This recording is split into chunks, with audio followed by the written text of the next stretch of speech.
Se Trump é o anticristo, eu não sei, mas que ele tá se esforçando muito para aparecer, ele tá. Isso pode parecer um exagero, mas só até você olhar para o que tá acontecendo agora. Um presidente que se coloca quase como uma figura messiânica, que ataca diretamente o Papa, que se alinha com forças globais que muitos consideram ser o embrião de um governo mundial. Do outro lado, o Papa, que vem para falar de paz, enquanto o mundo caminha na direção extremamente contrária. Isso não se trata só de política. Isso, a nós católicos, também nos deve vir como um sinal. Porque há 2000 anos atrás, o Apocalipse foi escrito relatando um cenário muito parecido com esse. Hoje, nesse vídeo, nós vamos entender o que está por trás dessa tensão entre o presidente dos Estados Unidos, Donald Trump, e o nosso Papa Leão XIV, e como isso se encaixa muito bem nas profecias dos fins dos tempos. Tudo começou, com uma coisa que à primeira vista parecia só político. Trump, com aquele jeito dele, atacando o Papa publicamente, chamando ele de fraco, dizendo que ele não deveria interferir, que ele gosta do crime. Mas isso não é só uma crítica, é uma tentativa de subordinar o poder espiritual ao poder temporal, à autoridade política. Isso já aconteceu antes diversas vezes na história. Imperadores tentaram controlar papas, reis tentaram subjugar a igreja sobre as suas vontades e todos, sem exceção, caíram. E a igreja permaneceu. Mas tem uma coisa diferente nesse nosso cenário atual, Porque a gente não está lidando só com o império.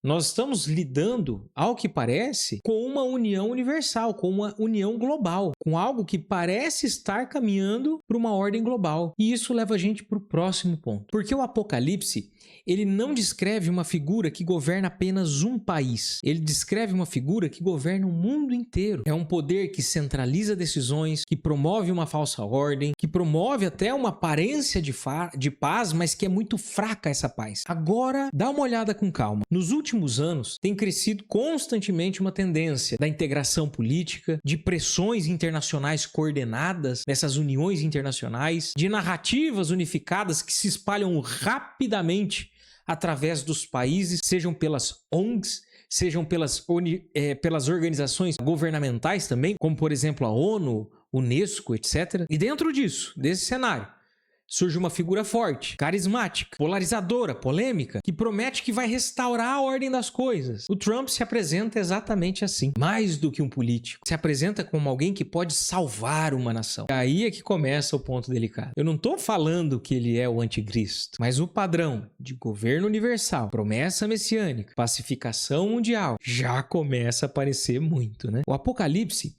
ele fala de um momento único ali, de um breve período de paz, antes da vinda do fim, antes do colapso, Um momento onde nós vamos ter uma sensação de estabilidade, só que vai ser seguida por uma ruptura, por um caos repentino. De novo, olhando para o cenário atual, os conflitos vão sendo administrados, colocados ali em banho-maria, só que não resolvidos. As tensões internacionais sendo contidas ali também de forma artificial. A promessa constante das uniões internacionais, das uniões entre os países, da segurança do globo, da segurança da Terra. Dentro disso, as alianças vão sendo formadas, Pelo jeito, em forma de atacar os Estados Unidos, o Brasil e a China estão vendendo as suas reservas de dólar e adquirindo ouro. Acredito que tem outros países com esses movimentos também. Então essas alianças vão sendo formadas, só que dentre elas, uma chama bastante atenção, que é a aproximação cada vez mais forte entre o poder político americano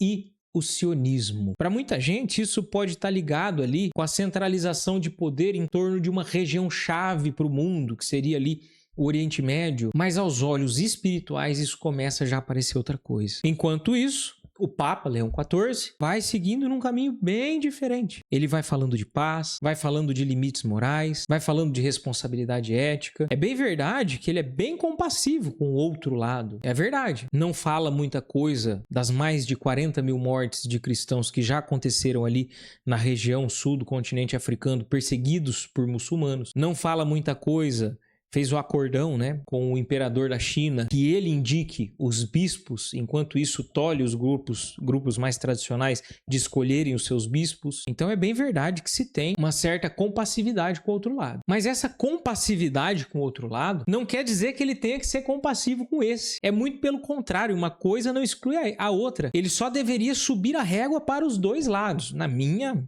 humilde e idiota opinião. Mas a régua deveria ser alta para os dois lados, porque a verdade, ela não faz curvas, a verdade é uma só, e é uma pessoa, e é essa pessoa que o depósito da fé deve guardar. O Papa, ele vai se recusando a se submeter aos interesses políticos, e isso cria um contraste, porque de um lado a gente tem a força, o poder, a imposição, de outro nós temos a autoridade moral, a contenção, a prudência, a defesa do evangelho, e esse contraste, ele é fundamental, porque na nossa tradição cristã sempre houve uma rixa, uma briga entre o poder temporal e o poder espiritual. Isso revela uma oposição de princípios entre as duas coisas. Porque a gente sabe, né, que o mundo é o reinado de Satanás. Satanás é o príncipe do mundo. Se ele não pudesse dar as coisas para as pessoas, ele não teria as oferecido para Jesus. Quer todos os reinos da terra? Quer todo o poder do mundo? Eu posso te dar. E é exatamente nesses cenários onde os princípios estão opostos é que começam a surgir os grandes enganos históricos. E muita gente, a gente que está no curso da história, nem percebe. Mas vamos juntar tudo, não como uma afirmação, calma, como uma observação só. As características tradicionalmente atribuídas ao anticristo incluem forte carisma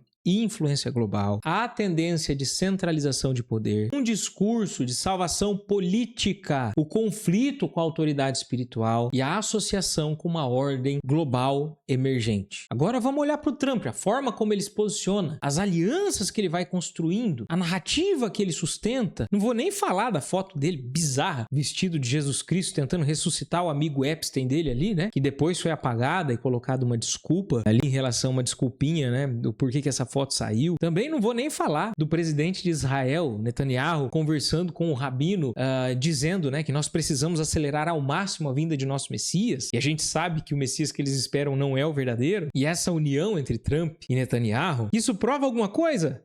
Não prova. Mas começa a levantar dentro de nós uma pergunta que é incômoda. Por que isso parece tão familiar? Agora eu pergunto para você. Você tá vendo só a política? Tá com essa visão deturpada pelo marxismo, onde se enxerga só a política em tudo? Ou você consegue perceber esses outros padrões mais sutis, mais profundos? Lembrando que o Apocalipse não foi escrito para causar pânico. Ele foi escrito para preparação. E talvez o maior erro da nossa geração seja ignorar os sinais de Deus para nós. Porque parece que eles nunca são óbvios o suficiente, né? Mas como eu falei, é difícil de se perceber os movimentos durante o curso da história. Geralmente, nós olhando para trás, a gente vê fácil as coisas, mas no curso é difícil e a gente só vai perceber depois. Trump é o anticristo? Não sei. Talvez esteja preparando o caminho para um? Talvez, mas eu também não sei. Mas que algumas coisas definitivamente parecem caminhar na direção de algo maior? Isso parece. A questão é, a gente não tem certeza absoluta, mas é melhor estar preparado caso venha do que vir e a gente não estar preparado. Mas a minha pergunta para você também é a seguinte: você vai começar a olhar com mais atenção para esses detalhes ou vai deixar que o tempo passe e ficar simplesmente se deixando ser levado pela maré? Se você quiser continuar entendendo esses temas com um olhar diferente, considere se inscrever no canal, enviar esse vídeo para outras pessoas que podem ter curiosidade sobre o assunto, porque é isso que faz esse tipo de vídeo continuar chegando até você. Nos vemos no próximo vídeo. Salve Maria e viva Cristo Rei!